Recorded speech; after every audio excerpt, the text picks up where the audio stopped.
নিয়োগ দুর্নীতি নিয়ে তোলপাড়ের মধ্যে যে প্রশ্নটা বড় হয়ে দেখা দিয়েছে, আগামীকাল কি পরীক্ষা দাগি মুক্ত হবে? আর সেখানেই নিশ্চিত করতে পারল না এসএসসি। বারবার প্রশ্নের উত্তর এড়িয়ে গেল স্কুল সার্ভিস কমিশন।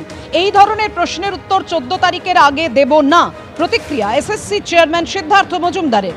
কেন প্রশ্নের উত্তরে নিরুত্তর স্কুল সার্ভিস কমিশন? দেখুন কি বলেছেন তিনি।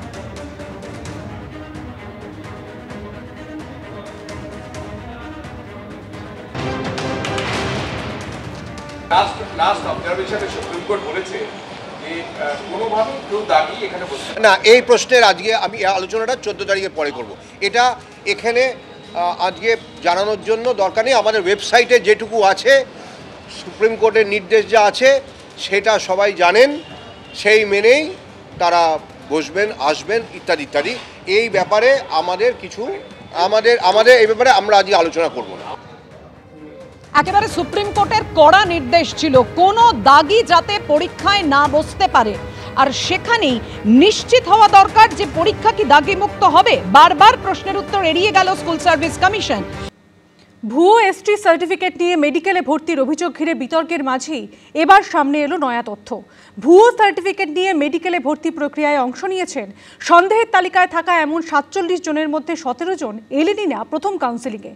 আর এরপরই সন্দেহ আরও তীব্র হয়েছে রাজ্য এসটি ওয়েলফেয়ার অ্যাসোসিয়েশনের। ভুয়ো এসটি সার্টিফিকেট নিয়ে মেডিকেলে ভর্তির অভিযোগে এবার সামনে এলো আরও চাঞ্চল্যকর তথ্য। সন্দেহভাজন 47 জনের মধ্যে 17 জন অংশই নিলেন না প্রথম রাউন্ডের কাউন্সেলিংয়ে। বাকি 30 জন সুযোগ পেয়ে গেছেন বিভিন্ন সরকারি ও বেসরকারি মেডিকেল কলেজে। এই 30 জনের অনেকেই সুযোগ পেয়েছেন ডেন্টাল কলেজেও। ভুয়ো তফসিলি উপজাতি শংসাপত্র নিয়ে যে 30 জন সন্দেহভাজন পড়ুয়া প্রথম রাউন্ডে কাউন্সেলিংয়ে অংশ নিয়েছিলেন, তাদের মধ্যে 3 জন সুযোগ পেয়েছেন উলুবেড়িয়া মেডিকেল কলেজে। কল্যাণী জেএনএম এ সুযোগ পেয়েছেন 3 জন পড়ুয়া। এনআরএসে 2 জন, আরজিকর মেডিকেলে 2 জন এবং ন্যাশনাল মেডিকেল কলেজে সুযোগ পেয়েছেন 3 জন পড়ুয়া। এছাড়াও তালিকায় রয়েছে রাজ্যের আরও একাধিক মেডিকেল কলেজ, যার মধ্যে রয়েছে SSKM, Kolkata medical college, Bardhaman medical college, আর আহমেদ ডেন্টাল কলেজের মতো রাজ্যের প্রথম সারির একাধিক হাসপাতাল, যেখানে ইতিমধ্যেই ভুয়ো এসটি সার্টিফিকেট নিয়ে একজন করে পড়ুয়া কাউন্সেলিংয়ের পর সুযোগ পেয়ে গেছেন বলে অভিযোগ। ফার্স্ট কাউন্সেলিংয়ের পরে আমরা দেখছি যে 17 জন ক্যান্ডিডেট তারা অ্যাপিয়ার্ড হয়নি। পুরো টোটাল 47 জনেরই সার্টিফিকেট, এরা হয়তো সুযোগটা পেল না, কিন্তু ভুয়ো সার্টিফিকেট নিয়ে তো আছে। তাহলে সেই ভুয়ো সার্টিফিকেট নিয়ে থাকার কারণে তাদের কি হচ্ছে, তাদের বিরুদ্ধে আলাদাভাবে ইনভেস্টিগেশন হবে।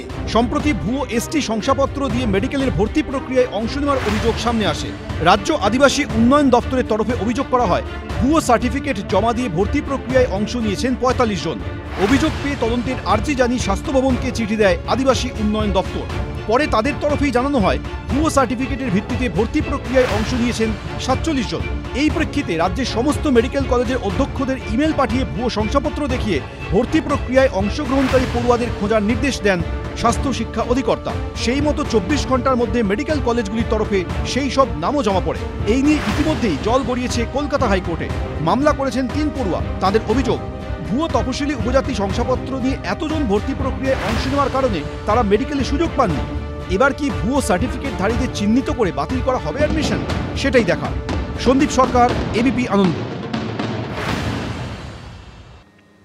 বৃহস্পতিবার বিধানসভায় ধুন্ধুমার কাণ্ডের পরদিনই হাসপাতালে ভর্তি করা হয় অগ্নিমিত্রা পালকে। হাসপাতাল সূত্রে খবর, সিটি স্ক্যানে মাইল্ড সেরিব্রাল অ্যাটাক ধরা পড়েছে, তবে ভয়ের কিছু নেই। অন্যদিকে হাসপাতাল থেকে ছাড়া পেলেন আরেক বিজেপি বিধায়ক শঙ্কর ঘোষ। সূত্রের খবর, শিলিগুড়ি থেকে ফোনে তার শারীরিক অবস্থার খোঁজ নেন রাজ্যপাল। শুধু মার্শালরাই করেছে, এবার এমএলএরা যদি, মুখ্যমন্ত্রী তো আবার এমএলএদের প্রশংসায় পঞ্চমুখ, কেউ বোম বাঁধে, কেউ আবার বলে নাকি কোথায় জেলে বেলে কোথায় থাকবে। বৃহস্পতিবার বেনজির সংঘাতের সাক্ষী হয়েছে বিধানসভা। স্লোগান যুদ্ধ, মোদি চোর, বিজেপি চোর, মমতা চোর, চোর, চোর, চোর। একে অপরের বিরুদ্ধে চোর স্লোগান। সবাই স্লোগান দাও, মোদি চোর, বিজেপি চোর, মোদি চোর, বিজেপি চোর। জেনে গেছে জনতা, জেনে গেছে জনতা। ধস্তাধস্তি, সাসপেনশন, চ্যাংদোলা করে বাইরে বের করা, কি হয়নি? ধুন্ধুমার কাণ্ডের পর হাসপাতালে ভর্তি হন বিজেপি বিধায়ক শঙ্কর ঘোষ ও বঙ্কিম ঘোষ। শুক্রবার হাসপাতাল থেকে ছাড়া পেলেন শঙ্কর ঘোষ। গতকাল যেটা হয়েছে সেটা আমার ধারণার বাইরে ছিল। এইভাবে 17-18 জন মিলে বিধানসভার বেঞ্চের মাঝখানে আমাকে যেভাবে বল প্রয়োগ করা হয়েছে, কলার ধরা, ঘুষি মারা থেকে শুরু করে, তখন তাদের আমাকে বের করতেই হবে।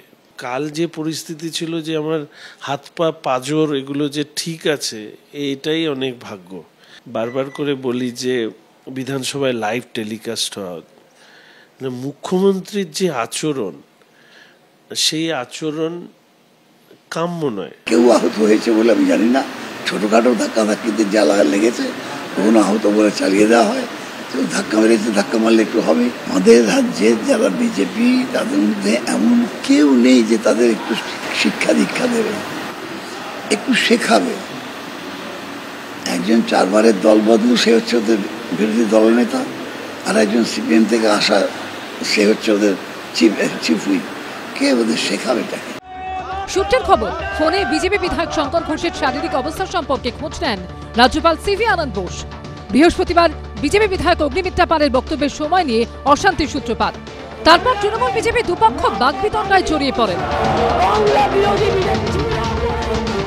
1 ঘন্টার মধ্যে সাসপেন্ড হন অগ্নিমিত্রা পাল সহ 5 বিজেপি বিধায়ক। আমার 30 মিনিট সময় আপনি কথা বলতে দিলেন না, মাইক বন্ধ করে দিলেন, কারণ আপনি সরকার। এই ধুন্ধুমার কাণ্ডের পরদিন শুক্রবার ভোরবেলায় হাসপাতালে ভর্তি হন বিজেপি বিধায়ক অগ্নিমিত্রা পাল। ফর্টিস হাসপাতাল সূত্রে খবর, সিটি স্ক্যানে মাইল্ড সেরিব্রাল অ্যাটাক ধরা পড়েছে। তবে ভয়ের কিছু নেই, 3 দিন পর্যবেক্ষণে রাখা হবে তাকে। ওখানে অগ্নিমিত্রা পাল, অরূপ দাস, এদের নাম 30 মিনিট করেছিল। স্পিকার সাহেব যে লিস্ট দেখে পড়ছিলেন, সেখানে অগ্নিমিত্রা পাল অনেক আগে ডেকে দিয়েছে। সেখানে যদি পেন দিয়ে কাটা হয়, কোনো ধরনের অল্টারনেশন করা হয়, তাহলে অপোজিশন চিফ হুইপকে জানানোটাও তো প্রয়োজন। নিজেই করে নিলেন। আমি গিয়ে বললাম যে আপনি এই লিস্ট কোথা থেকে পেলেন? আমি তো লিস্ট আপনার কাছে, এই লিস্ট নেই। যে আচরণ রাস্তায় করা যায় সেটা বিধানসভায় করা যায় না। যেমন একটা স্কুলের হেডমাস্টার মশাই, তিনি স্কুল পরিচালনা করেন, এটা আমাকে পরিচালনা করার ক্ষেত্রে, কিন্তু ওখানে ছাত্ররা অন্যরকম তাদের দৃষ্টিভঙ্গি। স্যার, দুষ্টু ছাত্রদের ক্ষেত্রে আপনার দাওয়াই কি? দাওয়াই দিয়েছে কালকে তো দাওয়াই দিয়েছি, আইন অনুযায়ী যেটা অ্যাভেলেবেল সে দাওয়াই দিয়েছি। বৃহস্পতিবার বিধানসভায় তুলকালাম নিয়ে মুখ্যমন্ত্রীকে কটাক্ষ করেছেন অধীর চৌধুরী। গোটা বিধানসভা একটা সার্কাস, আর সার্কাসের সবথেকে বড় জোকারের নাম বাংলার মুখ্যমন্ত্রী মমতা ব্যানার্জি। নেচে আবার স্লোগান দিচ্ছে, নেচে স্লোগান দিচ্ছে, সেই স্লোগানে তালে মিলিয়ে তৃণমূলের এমএলএ চিৎকার করছে। দেখুন, অধীর চৌধুরীর আসলে প্রবল রাগ হয়েছে।